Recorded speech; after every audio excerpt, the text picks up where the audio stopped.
ఈ రోజు నేను నిన్ను చదివిస్తాను. పిల్లలు, మీరంతా కొంచెం బయటికెళ్ళండి. ఇంటికెళ్ళి ఆలోచించండి.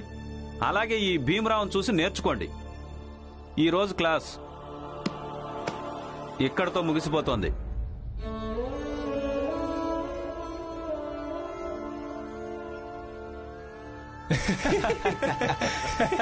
పదండి, ఈరోజు క్లాస్ అయిపోయింది.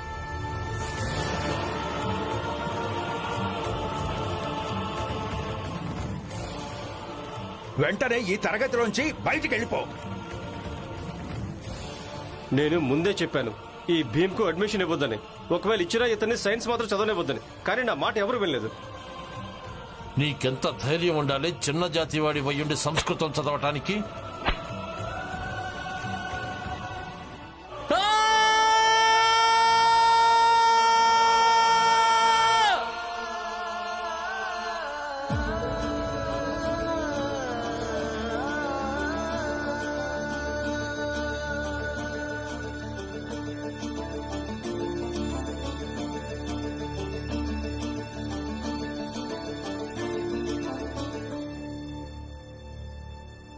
నరోత్తం జోషి చెప్పింది పూర్తిగా నిజమే.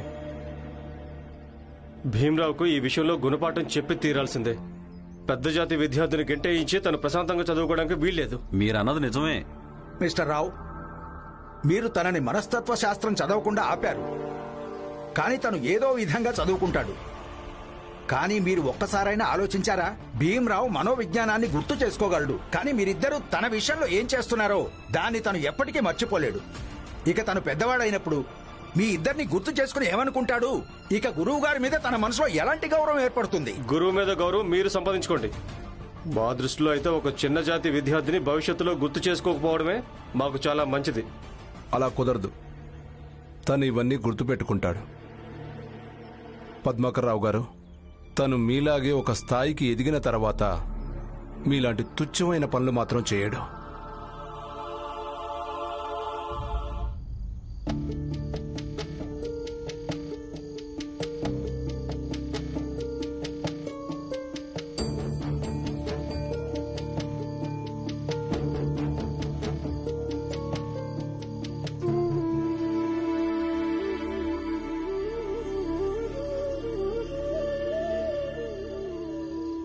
నేనిక్కడికి ఎందుకొచ్చానంటే ఇంట్లో డబ్బులు అవసరం ఉంది.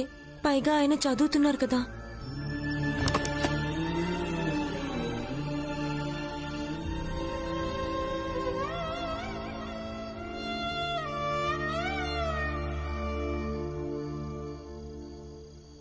బాబు భీమ్, భవిష్యత్తులో నువ్వు గొప్పవాడవైన తర్వాత నువ్వు నీ జీవితంలో నీ భార్య భాగస్వామ్యాన్ని ఎప్పటికీ మర్చిపోవద్దు. ఈ రమ నీ గురించి చాలా ఆలోచిస్తుంది. నేను చాలా అదృష్టవంతుణ్ణి. అందుకే నాకు రమ లాంటి కోడలు దొరికింది.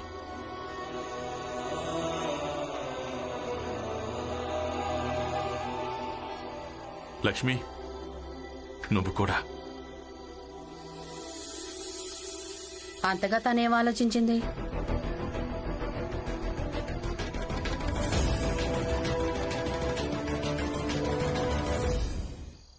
అంతగా తనేం ఆలోచించింది?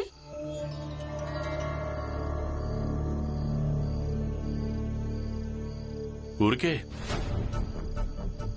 నాకు వయసు అయిపోయింది. బోల్డెంత అనుభవం ఉంది. ఎన్నెన్నో చూస్తూ ఉంటాను, అర్థం చేసుకుంటాను. అన్నట్టు నువ్వెక్కువగా ఆలోచించుకో.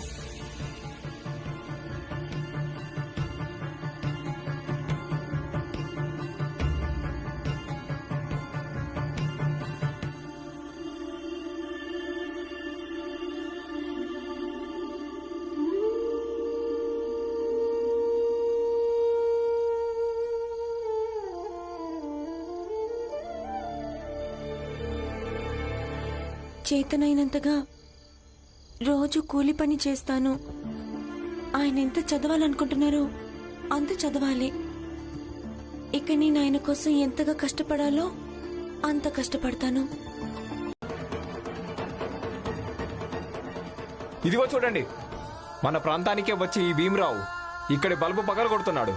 ఏంటి? ఇప్పుడే వీడిని స్టేషన్ తీసుకెళ్తాం, పదండి. అవును పదండి.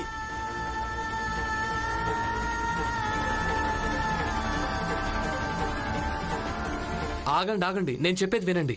ఈ బల్బ్ నేను పగలగొట్టలేదు, ఈయనే పగలగొట్టాడు. అబద్ధం. అబద్ధాలు చెప్పొద్దు భీమరావు.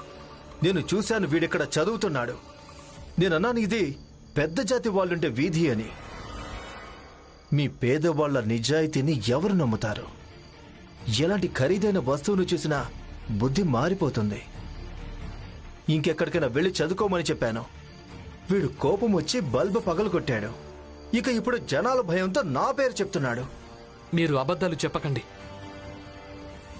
నేను ఏ జాతి వాడినైనా సరే దొంగని మాత్రం కాదు. అంటే నేను దొంగను కాదని దొంగే స్వయంగా చెప్తాడా? వెళ్ళు, మీ వీధిలోకి వెళ్ళి చదువుకో. లేదు, నేనెక్కడికి వెళ్ళటం లేదు. ఈ బల్బ్ ప్రభుత్వం ఆస్తి. ఇదేమీ మీ వ్యక్తిగత ఆస్తి కాదు కదా. మీలో ఒక్కరు కూడా ఇక్కడ కూర్చొని చదువుకోకుండా నన్ను ఆపలేరు. నేనిక్కడే కూర్చుంటాను, అలాగే ఇక్కడే చదువుతాను. చూసారా, వీడు మన వీధిలోకే వచ్చి మన మీదే అహంకారం చూపిస్తున్నాడు. వీడికి గుణపాఠం చెప్పి తీరాల్సిందే. నువ్వు ఇక్కడి నుంచి వెళ్తావా లేదా? వెళ్ళరు.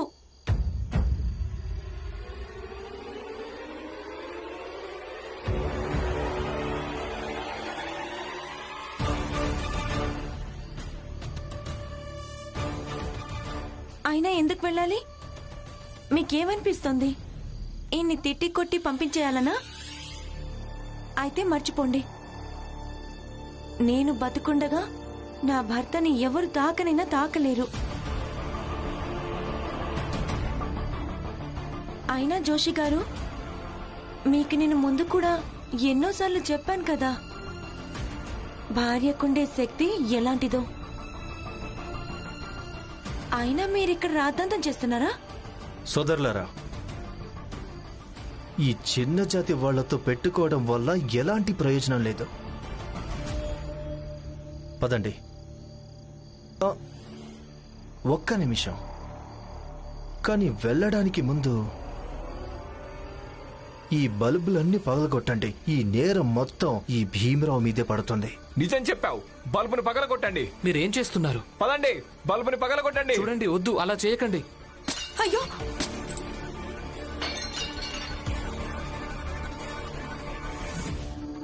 ఇప్పుడు చదువుతూ ఉండు.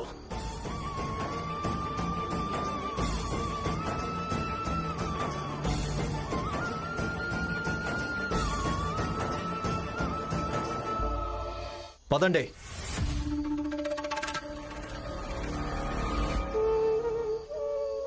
చూసావరమా, ఇదే అన్నింటికంటే పెద్ద సమస్య. వీళ్ళంతా స్వయంగా చీకట్లో ఉంటారు, కానీ ఇతరులకు వెలుగు లభిస్తుంది అంటే మాత్రం వీళ్లకు కష్టంగా ఉంటుంది. ఈర్ష్య కలుగుతుంది, అసూయ కలుగుతుంది. ఇప్పుడు నేను ఇక్కడ కూర్చుని చదువుకుంటుంటే వీళ్ళకేం ఇబ్బంది కలిగేది? కానీ చూడు, వాళ్లే వచ్చి వాళ్ళుంటున్న వీధినే చీకటిగా మార్చేసి వెళ్లిపోయారు.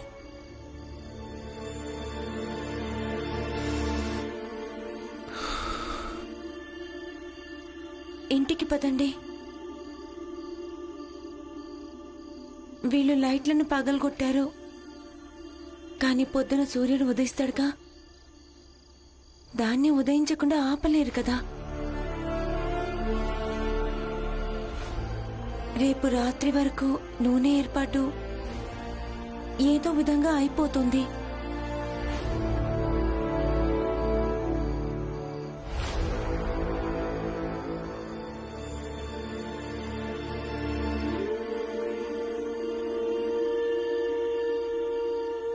అన్నట్టు నాకు విషయం చెప్పండి. మీరు పొద్దున ఇంట్లోంచి ఎందుకు త్వరగా వెళ్లారు?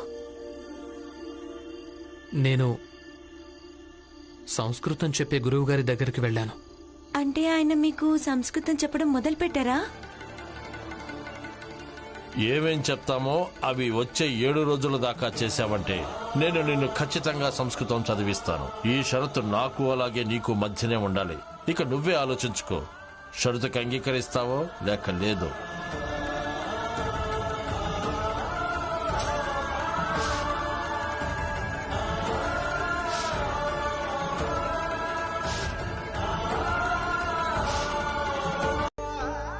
మీ ఆత్మవిశ్వాసం నిండిన మొహమే నా ఆత్మాభిమానం. కాబట్టి నేను మీ ఎదురుగా వస్తే మీరు నాకు అబద్ధం చెప్పారని బాధపడతారని అనుకుంటున్నాను. మీరు నాతో అబద్ధం చెప్పారని మీకు తెలిసిపోతుంది.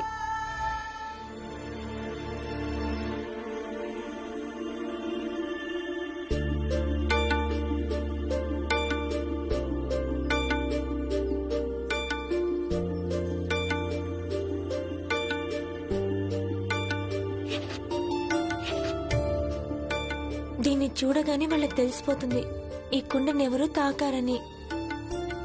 ఈ కుండలో నీళ్లు తాగాలో పారబోయాలో అని వాళ్లే నిర్ణయించుకుంటారు.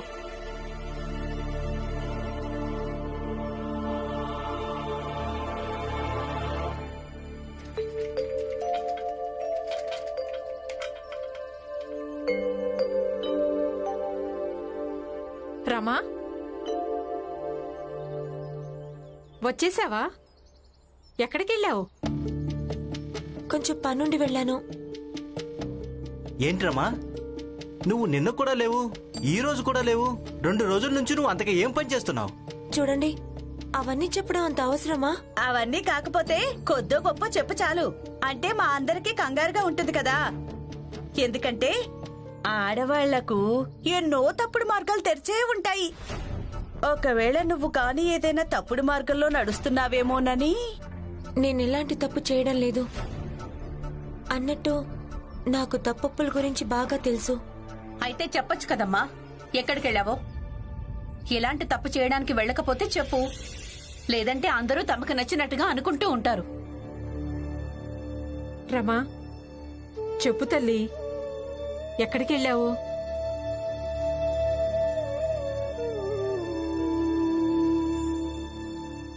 కూలి పని కోసం వెళ్ళాను.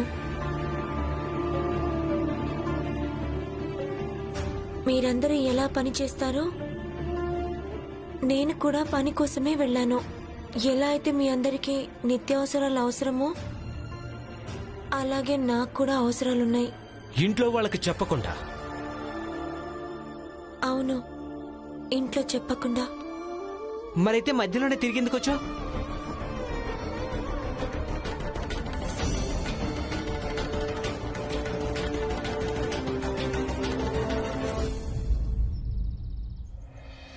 రమ్మ తిరిగొచ్చేసింది కదా, ఇక మీరంతా వెళ్ళి మీ పనులు చూసుకోండి. వెళ్ళండి. పద, మనకి పోయేదేముంది.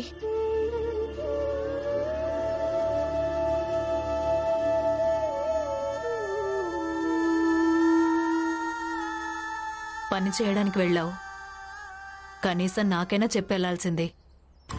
ఒకవేళ నేను మీకు చెప్పి వెళ్ళుంటే మీరు నన్ను పనిలోకి పంపించేవాళ్ళా? లేదు కదా. ఇక ఇది మీకు కూడా తెలుసు, నేను పని చేయడం ఎంత ముఖ్యమో.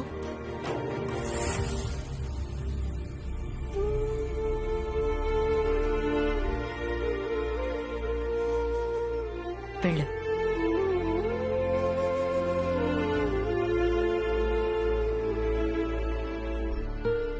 పిల్లలు, మీ అందరికీ తెలిసిందే, పద్మాకర్ గురువు గారికి మొన్న ఆరోగ్యం బాగోలేదు. ఈ రోజు కూడా ఆయన పరిస్థితిలో ఎలాంటి మార్పు లేదు. ఇక నా ఆరోగ్యం కూడా కొంచెం బాగున్నట్లేదు. మీరందరూ ఒక పని చేయండి. ఈ రోజు వరకు క్లాసులో ఏమేం చదివించానో మీరు అవే చదువుకోండి, సరేనా? అలాగే గురుగారు. నేను కొంచెం విశ్రాంతి తీసుకుంటాను.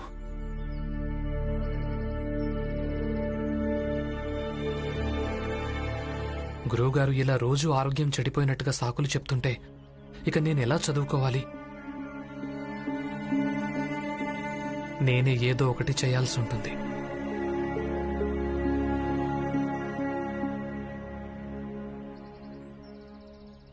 మధ్యలోనే ఎందుకు తిరిగొచ్చావు? నేను అడుగుతోంది నిన్నే రమా. ఛాయ ఆయన గురించి అడ్డదిడ్డంగా మాట్లాడుతోంది, అందుకే తనతో కలిసి పని చేయలేను. అంటే నీకేమనిపిస్తోంది? నీ భర్త ఏమైనా భగవంతుడా? అందరూ తన గురించి మంచిగా మాట్లాడుకోవడానికి? భగవంతుడేం కాదత్తయ్య, కానీ ఆయన గురించి అనరాని మాటలు నేను వినలేను.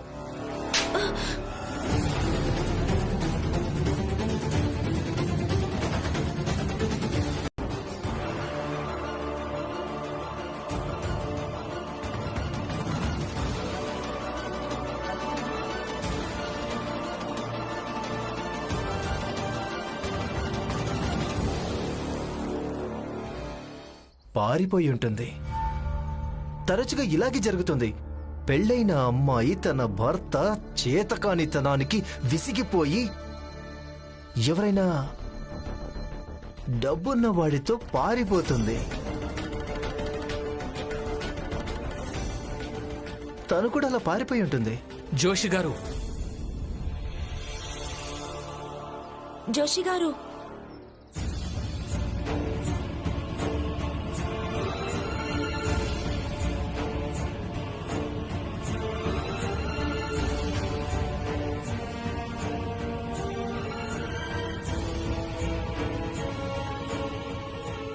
నేను పారిపోయే వెళ్ళాను, కానీ ఈ సరుకులు తీసుకురావడానికి. పని చేసి డబ్బులు సంపాదించాలి. సరే, అయితే డబ్బు సంపాదించు. నేను కేవలం ఏం చెప్పడానికి వచ్చానంటే, ప్రతి నెల 1వ తారీఖునే నాకు అద్దె అంది తీరాలి. లేదంటే 2వ తారీఖున ఈ ఇల్లు ఖాళీ చేయాల్సి వస్తుంది. ఒకవేళ ఎవరైనా గవర్నర్ దగ్గరికి వెళ్ళాలనుకుంటే వెళ్ళవచ్చు. కానీ అయ్యగారు, మేమంతా 10వ తారీఖున అద్దిస్తుంటాం కదా. 1వ తారీఖు అంటే చాలా కష్టమైపోతుంది. అయ్యగారు మీరు అలా పంతం పట్టకండి. ఇంతకు ముందులా 10వ తేదీ కల్లా అద్దె కడుతుండే వాళ్ళం కదా, అలాగే ఇచ్చేస్తుంటాం అయ్యగారు. అలాగే ఇచ్చుకోవచ్చు. ఒకవేళ మీరంతా భీమరావు కుటుంబాన్ని ఇక్కడి నుంచి బయటకి గెంటేసి ఉంటే అప్పుడు భీమరావు కుటుంబం ఇక్కడ ఉన్నంత వరకు మిమ్మల్ందరినీ ఇబ్బంది పెట్టడానికి మా సాయశక్తుల ప్రయత్నాలు చేస్తూ ఉంటాం. ఈ ఇంట్లో ఉండాలనుకుంటే 1వ తారీఖున అద్దె కట్టి తీరాలి, అంతే. పదండి బాబాయ్.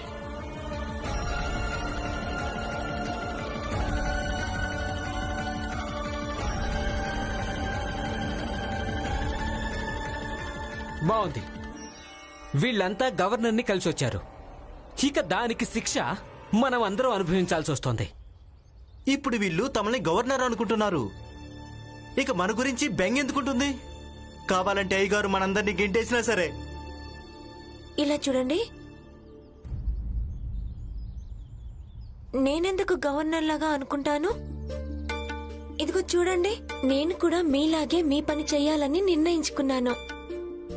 చెప్పులు కుట్టడం, పాలిష్ చేయడం మీ దగ్గరే నేర్చుకుంటాను. ఇక దలియమ్మ, మీరు నాకు బుట్టలు కుట్టడం నేర్పించండి. తప్పకుండా నేర్పిస్తాను.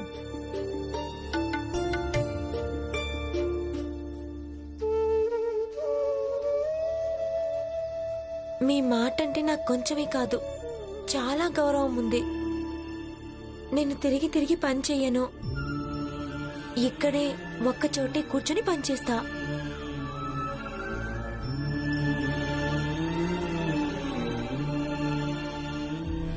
ఆ రోజు బొగ్గులు ఎత్తడంలో పనిచేశాను కదా, వాటి డబ్బులు కొన్నున్నాయి. ఇంకా దలియమ్మ దగ్గర కొంత అరువు తీసుకున్నాను. ఇంకా కొన్ని దుకాణం సీట్ దగ్గర అరువు పెట్టి తీసుకుని వచ్చాను. మీరే చూస్తుండండి, ఏదో ఒక రోజు సొంత దుకాణాన్ని తెరుస్తాను. కానీ మీరు మీ చదువు మాత్రం వదలకూడదు. కావాలంటే మేము ఈ ఇల్లు వదిలేసిపోయినా సరే. పదండి బాబు, పని చేసుకోండి. చెప్పిన సమయానికి డబ్బులు ఇవ్వకపోతే మెడబెట్టి మరీ బయటికి గెంటేస్తారు.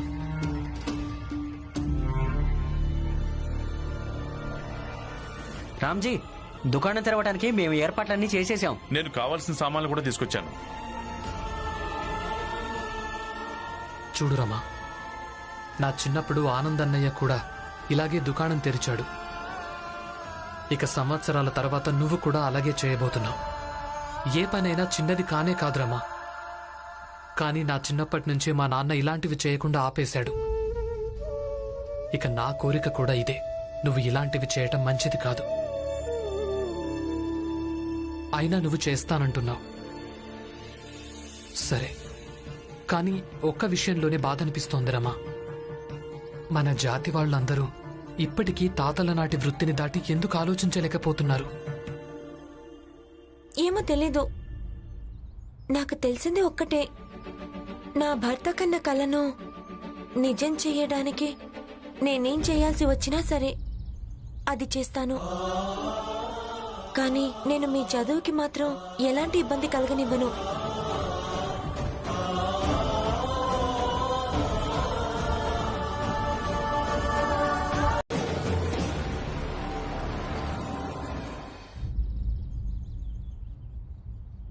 చిన్న జాతి వాళ్ళ అయ్యింటి కూడా వీళ్ళిద్దరూ ఓటమిని అంగీకరించట్లేదు. బావిలో దూకి చావండి. పెద్ద జాతి వాళ్ళ అయ్యింటి కూడా చాలా తేలిగ్గా మీ ఓటమిని చూస్తున్నారు కదా. మేమెలా ఓడిపోయామో మాకదే అర్థం కావడం లేదు. శాస్త్రి గారు గురువు కదా. ఒకవేళ నేరుగా తనకు సంస్కృతం చెప్పడానికి నిరాకరిస్తే అది గురువు పదవికి అవమానమవుతుంది.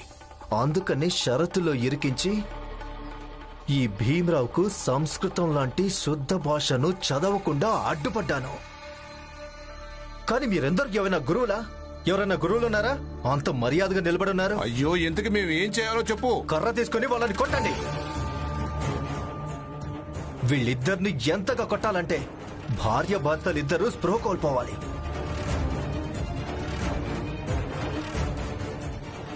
ఎవరి నీడనైతే మనం మన దగ్గరికి కూడా రానివ్వమో వాళ్ళను మీరంతా వాకిట్లో నిలబెట్టుకున్నారా? చుట్టుపక్కల ప్రాంతాల్లో అన్నింటికంటే చాలా ధార్మికమైన ఇల్లుది. పూజలు, పునస్కారాలు, యజ్ఞాలు, హోమాలు అన్నింటికంటే ఈ వీధిలోనే ఎక్కువగా జరుగుతుంటాయి. ఇంకో విషయం చెప్పాలంటే అందరూ ఈ వీధి మీద ఈశ్వరుని కృప ఉందని కూడా అనుకుంటుంటారు. కానీ నన్ను మన్నించండి, మీరంతా దీన్ని అశుద్ధంగా మారుస్తున్నారు. రేపు ఈశ్వరునికి కోపం వచ్చిందంటే దానికి బాధ్యులు స్వయంగా మీరే అవుతారు. నరోత్తం చెప్పింది నిజమే. మీరంతా వీళ్ళిద్దరిని ఇక్కడి నుంచి వెళ్ళగొట్టండి. సరే, నేను రమను తీసుకొని ఇక్కడి నుంచి వెళ్ళిపోతున్నాను. ఇంకెప్పుడు మేము ఈ వీధిలో కూడా అడుగు పెట్టాం. పదరమా. ఆగు, వీడి మాటలు నమ్మకండి.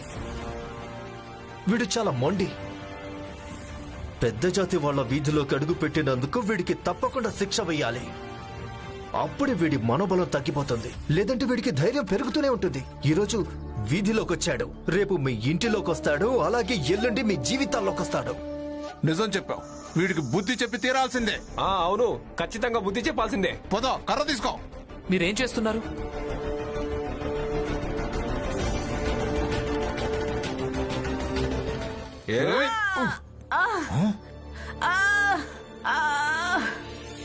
ఏమైంది నీకు? చాలా నొప్పిగా ఉందండి. ముందు నువ్వు కూర్చో. నెమ్మదిగా. ఎవరైనా జట్కా బండిని పిలిపించండి. నేను హాస్పిటల్కి తీసుకెళ్ళలేదు. త్వరగా ఎవరైనా పిలిపించండి.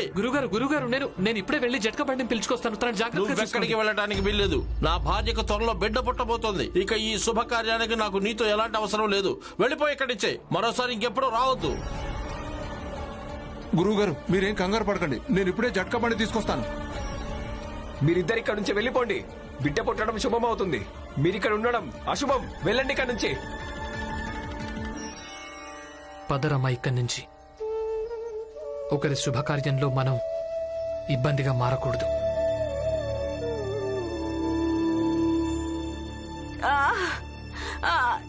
చాలా తీవ్రంగా నొప్పెడుతుంది.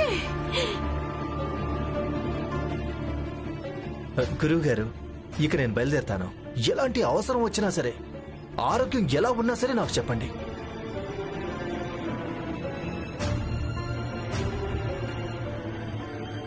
శాస్త్రి గారు, ఎక్కడ జట్కా లేదు. జట్కా దొరకలేదు. ఎవరైనా ఏదైనా చేయండి.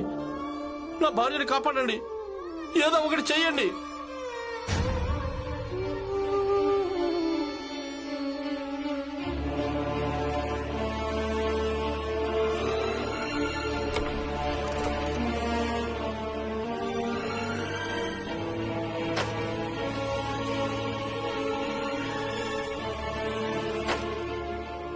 ఇవి తీసుకోండి. ఇద్దరం కలిస్తే తీసుకెళ్లడం తేలికవుతుంది. తీసుకోండి. ఆపుకోండి. గురుగారు, నేను జట్కబండి తీసుకొచ్చాను, వెంటనే ఇవ్వండి, ఇందులోకి ఎక్కించండి త్వరగా. కానీ గుర్రం ఎక్కడుంది? వీళ్ళిద్దరూ ఉన్నారు కదా, వీళ్ళిద్దరే గుర్రాల్లా మారిపోతారు. అయినా వీళ్ళు ఏ జాతి వాళ్ళు? వాళ్ళ పనే మనకి సేవ చేసుకోవడం.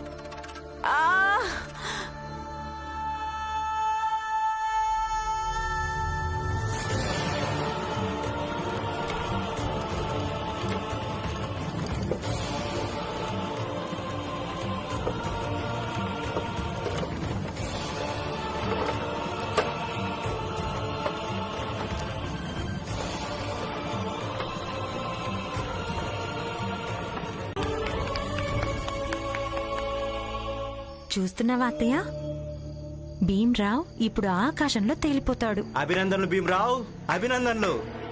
ఇప్పుడు నువ్వు గురువు అయిపోయావుగా. ఇక ఇక్కడ పిల్లలు పని బాట వదిలేసి ఏం నేర్చుకుంటారంటే ఇక పెద్ద జాతి వాళ్ళ ఇళ్లలోకి ఎలా జొరబడాలో, ఎలా రొమ్ము విడుచుకుని మాట్లాడాలో. అప్పుడు అదే పెద్ద జాతి వాళ్ళు మన పిల్లలనప్పుడు చంపి పడేస్తారు. అప్పుడు నువ్వు మాత్రం బాధపడద్దు.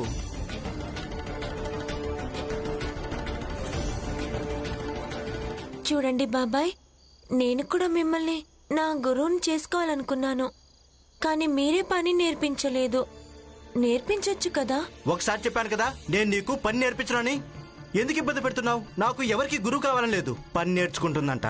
రమా, నీకు ఇదే పని నేర్చుకోవాలనుంది కదా, అయితే ఆనందన్న దగ్గర నేర్చుకో. ఆయనకదంతా వచ్చు. అవును భీమ్, గుర్తు చేసి మంచి పని చేసావు. రమా, భీమ్ చెప్పింది నిజమే, నువ్వు ఆనంద్ దగ్గరే నేర్చుకో.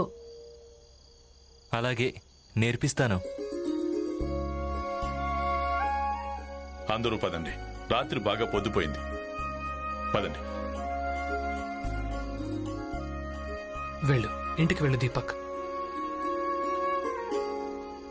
శాస్త్రికి చాదస్తం ఎక్కువైంది.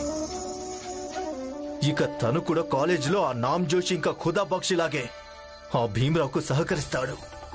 బాబాయ్ భీమరావు మన ఇంటికి తిరిగొచ్చేశాడు. భీమరావు సంస్కృతం చదవడం మొదలుపెట్టాడు. ఇక మనం ఇక్కడ పెద్ద జాతి వాళ్ళం అయ్యుండి వాడికి వాడి స్తోమత ఏంటో చూపించాలని ఆలోచిస్తూ కూర్చున్నాము. చూపిద్దాం, మన స్తోమత ఏంటో చూపిద్దాం నరోత్తం. కొంచెం ఓపిక పట్టు. అలాగే జీవితంలో ఒక్క విషయం ఎప్పుడూ గుర్తుపెట్టుకో, ఎవరైనా సరే ఒక వ్యక్తికి లేకపోతే పరిస్థితికి భయపడడు. వాణ్ణి ఓడించడం కొంచెం కష్టమే. ఈ భీమరావు కూడా ఎవ్వరికీ భయపడడు. వాణ్ణి ఓడించడం కోసం సరైన అవకాశం కోసం ఎదురు చూడాల్సి వస్తుంది. నిజం చెప్పారు బాబాయ్. మరి ఎదురు చూడడం ఎందుకు? అవకాశాన్ని సృష్టిద్దాం. ఒకవేళ పథకం వేసి ఆ భీమరావుని వేటాడాలనుకుంటే అలాగే చేద్దాం. రేపటి నుంచి కాలేజ్లో అదే జరుగుతుంది.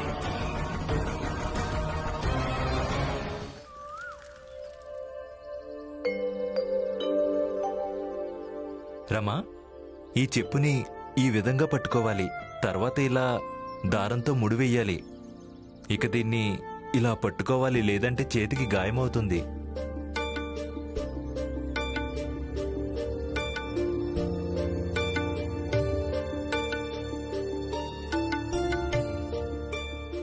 ఆనందన్నయ్య, రమా, నేను కాలేజ్కి వెళ్ళొస్తాను.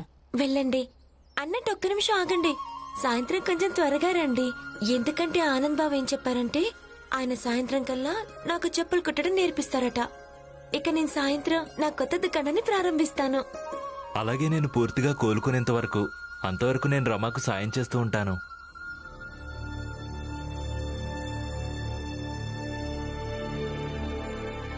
భీమ్, ఎలా అనిపిస్తుంది?